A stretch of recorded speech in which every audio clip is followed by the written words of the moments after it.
Our democracy is in danger and talagang pag nagsalita ka, target ka bigla. It's about freedom and democracy, di ba? So, tignan nyo lahat ng nakakasuhan at lahat ng nakukulong, di ba? Pag tahimik ka at sumama ka, parang if you can't beat them, join them, happy ka.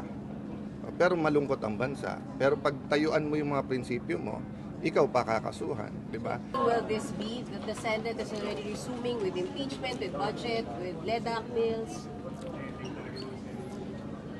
We have a crisis of hope. Marami tayong hinaharap na crisis ngayon, di ba? Crisis ng tiwala sa gobyerno. I'm not talking about the administration lang, but to everyone.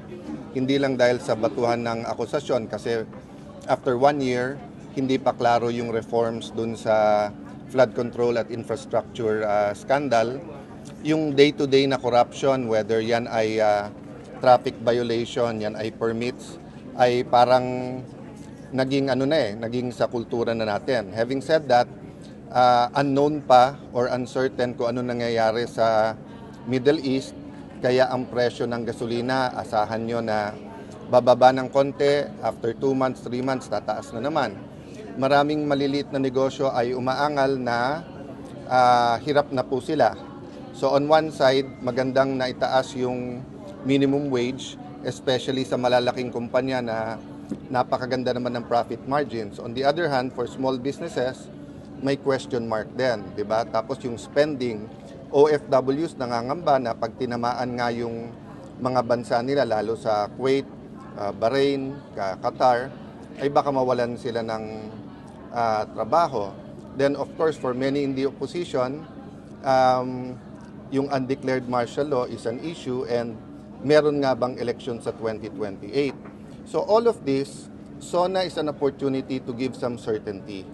SONA is an opportunity not to pin the hopes on the administration, but hope na on certain areas pwede magkaisa. Di ba? Halimbawa sa economy, when I had the chance to speak to many of the high officials in my short stint as a Senate President, sinabi ko sa kanila yon na okay sa akin yung prioritize yung ekonomiya, okay sa akin at okay na okay yung fair at saka maayos na impeachment, and then paano natin i-resolve yung flood control na katanggap-tanggap.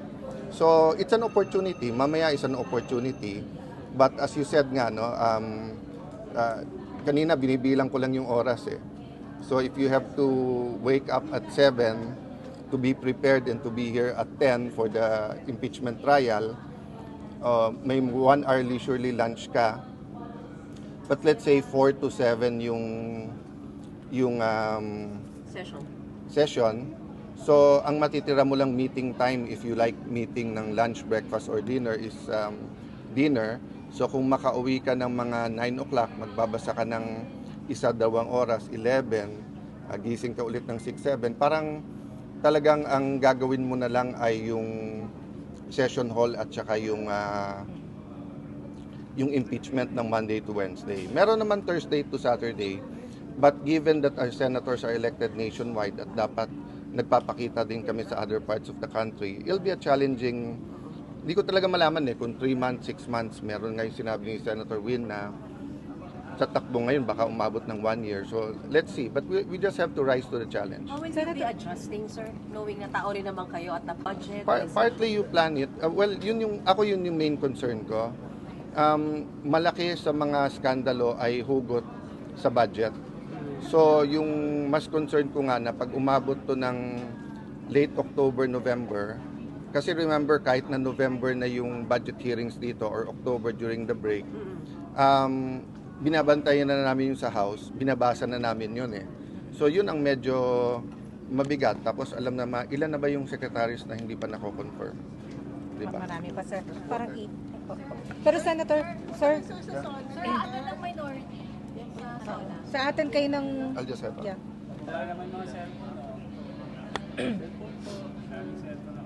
Sir, atin kayo mamaya at bakit po kayo naka-block?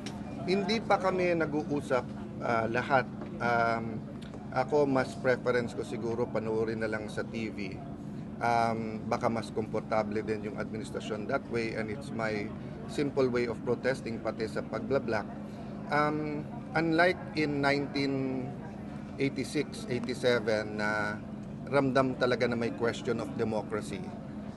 Ngayon, syempre it's more of poverty, economy at saka yung corruption. But I really believe that our democracy is in danger and talagang pag nagsalita ka, target ka bigla. Yung may undeclared martial law, sir. Kanina, nung sinabi niyo may undeclared martial law. What did you mean by that? That's been said for the last 6 months, di ba? It's about freedom and democracy, di ba? So, tignan nyo lahat ng nakakasuhan at lahat ng nakukulong, di ba? Pag tahimik ka at sumama ka, parang if you can't beat them, join them, happy ka. Pero malungkot ang bansa. Pero pag tayuan mo yung mga prinsipyo mo, ikaw pa kakasuhan, di ba? This morning lang I was meditating on Mike Defensor, no? I don't know his activities. I haven't kept in touch with him, but assuming he donated money. So assuming 50 million yung plunder, na hindi kami naniniwala tama yung interpretation kay Senator Marcoleta. Pero kung nag-donate ka ng 1,000, 1,000,000, tapos napasabay dun sa plunder ka rin, tapos non-bailable, bantayan nyo yung mga kaso. Pag medyo kumampi, etc., hindi mo sure kung ifa-file o kaya bailable. Pagkakalaban, non-bailable ka agad. You believe diba? there is undeclared martial law, sir? Kung hindi man, we're nearing that. Diba? Kung vlogger ka, nakakampi, wala naman cyber libel, wala namang warrant ka agad. Pagkakalabang ka, nandyan na kaagad. Diba? You also ask your editors, your owners of the networks, yung pressures kung meron o wala. Kayo makakasagot niyan. Pero sa business at sa politika, even sa religious leaders, mga nakakausap ko na nakikita at nararamdaman nila na sana hindi. So one big assurance is paulit-ulit sabihin ng Malacanang na may election sa 2028, walang tsa-tsa, hindi i-abolish ang Senado. No, and one way to ensure that is yung numbers. To say na 2/3 is really 16. Kasi nagsimula yan sa 12 is 13 eh.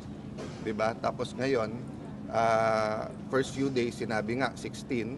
But then may mga gumagalaw na questionin na sa Supreme Court o kaya tignan natin o kaya agahan natin yung pag ano nito, no. So it's dangerous times. Okay? Sir, araw-araw, sir, araw-araw may may tweet si Ganun, Senator. na paggising sa umaga ako naalala niya. From May 11 when I took the job, I knew that many persecution will be coming my way. Hindi ko lang na-expect it's through a senior senator na maraming believe sa investigation skills. But ongoing at every day naman, what do you call this, may konti siyang amendment, etc. But like yung sinabi niya today, hindi ko alam saan nanggaling yon. I'm not the secretary of DPWH. I'm not the regional director. I'm not an engineer, di ba? So, but of course, taga-tagig ako. So, as much as I can, binabantayan ko. It's on the record. I never said certain things that he says I'm saying or doing. But pag may nabubuko kaming mali, kayo, di ba nakita niyo yung nung mag-isa akong naghihiring halos dito dun sa bridge na bumaksak sa Isabela. May in-expose din ako ng mga tiwali na contractor na kung ano-anong ginagawa, whether it's in our city or otherwise. Hanggang ngayon, hindi nakakasuhan yung contractor na yon, no? So, marami kaming nakalaban sa Taguig, maraming natanggal, whether sa local government, sa national government, contractor. So, maaring yun yung mga nagsusumbong. So, i-verify lang nila mabuti. Pero harapin namin yon. Wala naman kaming choice kundi harapin yon. Ang hinihingi lang naman namin is that makita nung tao yung bigger picture na kung sinong nag-iimbestiga, kung sinong nag-criticize, biglang sila yung gustong imbestigahan. Hindi naman natin inaatrasan yan, pero hindi dapat ang ma-single out, di ba? So, ang dami, may mahaba ako listahan ng mga pwedeng tignan. So, having said that, let's finish the SONA, the contra SONA, then we'll have all the time for both the impeachment and allegations of corruption. But harapin natin yan. May insertion daw po kayo ng more than 6 billion pesos sa 2025 budget. Kapag ka minority, insertion. Pag majority, amendment. Di ba? So, Pagka meron, sir, majority, pwedeng lahat ng senador may amendment and sasagutin ko sa tamang forum at panahon kahit sa harap nyo But I want na ilatag niya yung ano ba talaga ang sinasabi niya, magkano, saan, etc. So, ang sinasabi niya ba, basta't nasa budget at nasa tagig, ako na naglagay nun. Walang ibang officials from the cabinet to, di ba? Hindi mo masasagot yung allegation nang hindi buo eh. So, halimbawa, di ba yung sinabi? Pag sinabing mainstream media, maraming bayaran. Hindi ba unfair sa inyong lahat yun? Hindi ba unfair sa lahat, pati sa mga, ano yun, di ba? So, sabihin mo, sino, paano, magkano, para masagot mo.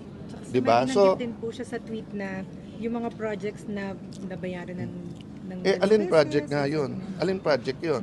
So, So, gusto niyo pag sinabi specific? kong may Nympha, matanda na tayo. Walang allegation na sinasagot na hindi mo alam kung ano yung allegation. Di ba? So, pag sinabi kong meron dyan, radio anchor o anchor sa TV o may vlogger dyan, nabigyan, may PR, sasagutin mo. Pero yung, Hindi mo alam kung anong... Pero masasiguro niyo po walang ghost sa... Sorry, last question. Yes? Sinasabi niyo po ang right to is para sa inyo ay sa Kayanas. Ang para sa administrasyon na to, lahat ng kritiko nila gusto nila sa Payatas. So I leave it to God, I leave it to our people. Kilala niyo ako, kilala niyo yung naging patakaran ko. You ask our reputation sa Taguig kung pumapayag kami ng kalukuhan. Kaya nga maraming galit na contractor eh. Kasi nga, mahigpit ang patakaran. Kung may nakalusot dyan, etc., let's see. Di ba? But you know us. You know us. You might not always like me, maybe more times, asar o hindi, etc. But you know us. You know us. And people know us. Di ba? Pero sa sinabi niyo na walang ghost project sa Sabi ko, to my knowledge, walang ghost project. Okay. This parate. I've said that again and again.